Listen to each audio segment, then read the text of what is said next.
So మనం object oriented ప్రోగ్రామింగ్లోకి enter అయిపోయాం. So object oriented programming అంటే ఏంటి అండ్ దానివల్ల అడ్వాంటేజెస్ మనకి ఏమేమి ఉంటాయి అనేది ఈ వీడియోలో డిస్కస్ చేద్దాం coming up. Hey guys, this is Rohit and you're watching WonkyCode. So object oriented programming అంటే అదొక న్యూ కంప్యూటర్ ప్రోగ్రామింగ్ మోడల్. మనం ప్రీవియస్గా ఫంక్షనల్ ప్రోగ్రామింగ్ చూసాం కదా, అదొక paradigm and object oriented programming అనేది ఇంకొక పారాడిమ్. సో పైథాన్ అనేది ఈ రెండు సపోర్ట్ చేస్తుంది. సో వేరే మీరు జావాలో కానీ చూసుకుంటే జావా అనేది object oriented programming. So object oriented ప్రోగ్రామింగ్లో మనకి ఏముంటాయి, క్లాసెస్ ఉంటాయి, ఆబ్జెక్ట్స్ ఉంటాయి. సో ఇవన్నీ మనం నెక్స్ట్ వీడియోస్లో డిస్కస్ చేద్దాం. అసలు క్లాస్ అంటే ఏంటి, ఆబ్జెక్ట్ అంటే ఏంటి, సో అవి ఎలా డిఫైన్ చేయాలి, ఆబ్జెక్ట్ని ఎలా క్రియేట్ చేయాలి అనేది. బట్ ఇక్కడ మాత్రం మనం ఓన్లీ థియరీ చూద్దాం. సో ఆబ్జెక్ట్ ఓరియంటెడ్ ప్రోగ్రామింగ్ అనేది అదొక పారాడమ్. సో ఇది ఎందుకు డిజైన్ చేశారంటే కోడ్ని రీయూజ్ చేసుకునేదానికి అండ్ బెటర్ ఆర్గనైజేషన్కి అండ్ మాడ్యులారిటీ పర్పస్ కోసం. సో ఈ ఆబ్జెక్ట్ ఓరియంటెడ్ ప్రోగ్రామింగ్ని అయితే బిల్డ్ చేశారు. సో దీంట్లో ఏంటంటే మనకి 2 టైప్ ఆఫ్ థింగ్స్ ఉంటాయి, యాట్రిబ్యూట్స్ అని, మెథడ్స్ అని. సో యాట్రిబ్యూట్స్ అనేవి ఏం చెప్తుంది అంటే ఆ పర్టికులర్ ఆబ్జెక్ట్ యొక్క ప్రాపర్టీస్ని చెప్తాయి. అండ్ మెథడ్స్ ఏం చెప్తాయి అంటే ఆ పర్టికులర్ ఆబ్జెక్ట్ యొక్క బిహేవియర్ని చెప్తాయి. సో మీరు ఇక్కడ ఎగ్జాంపుల్ కానీ చూసుకుంటే ఇక్కడ చూడండి, పర్సన్ అని ఉంది, బర్డ్ అని ఉంది. సో పర్సన్, బర్డ్ ఆబ్జెక్ట్ అనుకుంటే పర్సన్ యొక్క యాట్రిబ్యూట్స్ ఏముంటాయి, నేమ్ ఉంటుంది, ఏజ్ ఉంటాయి, కలర్ ఉంటాయి. సో ఇవన్నీ యాట్రిబ్యూట్స్ అవుతాయి. సో బిహేవియర్ అంటే ఏమేమి వస్తాయి, singing, dancing. So person dance చేస్తాడా, సింగ్ చేస్తాడా, ఓకే, పర్సన్కి కోపం వస్తుంది. సో ఇవన్నీ బిహేవియర్స్.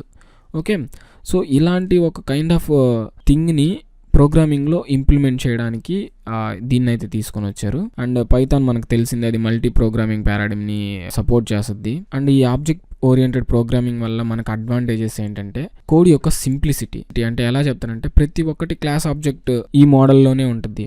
మనకి ఎప్పుడన్నా ఏదైనా ఎర్రర్ వచ్చినా కానీ ఈజీగా ఫైండ్ చేయొచ్చు, దాన్ని ఈజీగా ఫిక్స్ చేయొచ్చు. ఓకే, చాలా సింప్లిఫైగా ఉంటుంది. అండ్ మాడ్యులారిటీ అంటే ఏంటంటే ప్రతి ఒక్క ఆబ్జెక్ట్ అనేది డీకపుల్ అయిపోయి ఉంటుంది.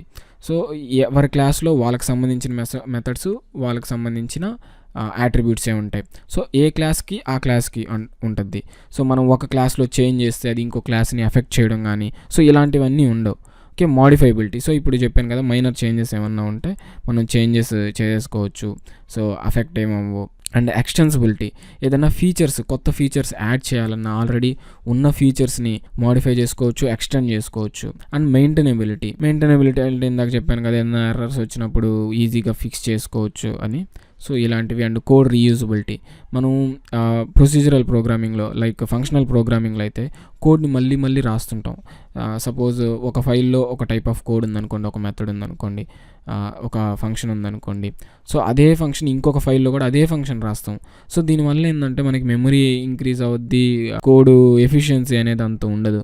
సో ఈ ఆబ్జెక్ట్ ఓరియంటెడ్ ప్రోగ్రామింగ్ వల్ల ఏమైందంటే ఒక క్లాస్లో ఒక మెథడ్ రాసినప్పుడు ఆ మెథడ్ని మనం ఇంకో క్లాస్లో కూడా యూజ్ చేసుకోవచ్చు. మళ్ళీ దానికంటూ కొత్తదేం రాయనక్కర్లేదు. మీరు జావా కానీ C++ కానీ సో ఇలాంటివి చేసుంటే వాళ్ళకి బాగా అర్థం అవుద్ది. So same kind of thing మనం ఆబ్జెక్ట్ ఓరియంటెడ్ ప్రోగ్రామ్ ఇక్కడ కూడా ఇంప్లిమెంట్ చేస్తున్నాం పైథాన్లో. చాలా ఈజీగా అర్థం చేసుకోవచ్చు. ఇన్హెరిటెన్స్ అని, పాలిమార్ఫిజం అని డిఫరెంట్ కాన్సెప్ట్స్ ఉంటాయి. సో ఇవన్నీ నేను నీట్గా నెక్స్ట్ వచ్చే వీడియోస్లో ఎక్స్ప్లెయిన్ చేస్తాను. ప్రతి ఒక్కటి ప్రాక్టికల్గా చేసి చూపిస్తాను. బట్ ప్రస్తుతానికైతే ఇది just theory, object oriented programming. మీరు ఒకసారి దీన్ని చదవండి. అండ్ వీలైతే ఆబ్జెక్ట్ ఓరియంటెడ్ ప్రోగ్రామింగ్ అని జస్ట్ గూగుల్లో సెర్చ్ చేయండి, ఇంకా చాలా వస్తుంది మీకు. సో ప్రస్తుతానికి వాట్ ఈజ్ వాట్ అనేది అయితే నేను ఇక్కడ మెన్షన్ చేశాను. మీరు ఇంకా డీప్గా వెళ్ళాలనుకుంటే గూగుల్లో ఒకసారి సెర్చ్ చేయండి, నీట్గా థియరీ చదువుకోవచ్చు. అండ్ ప్రాక్టికల్గా అయితే నేను నెక్స్ట్ వచ్చే వీడియోస్లో అన్నిటిలో ప్రాక్టికల్గా నేను వెళ్తాను. Okay, so that's pretty much it guys. Thank you for watching this video. Hope you like this one and I'll see you in the next one.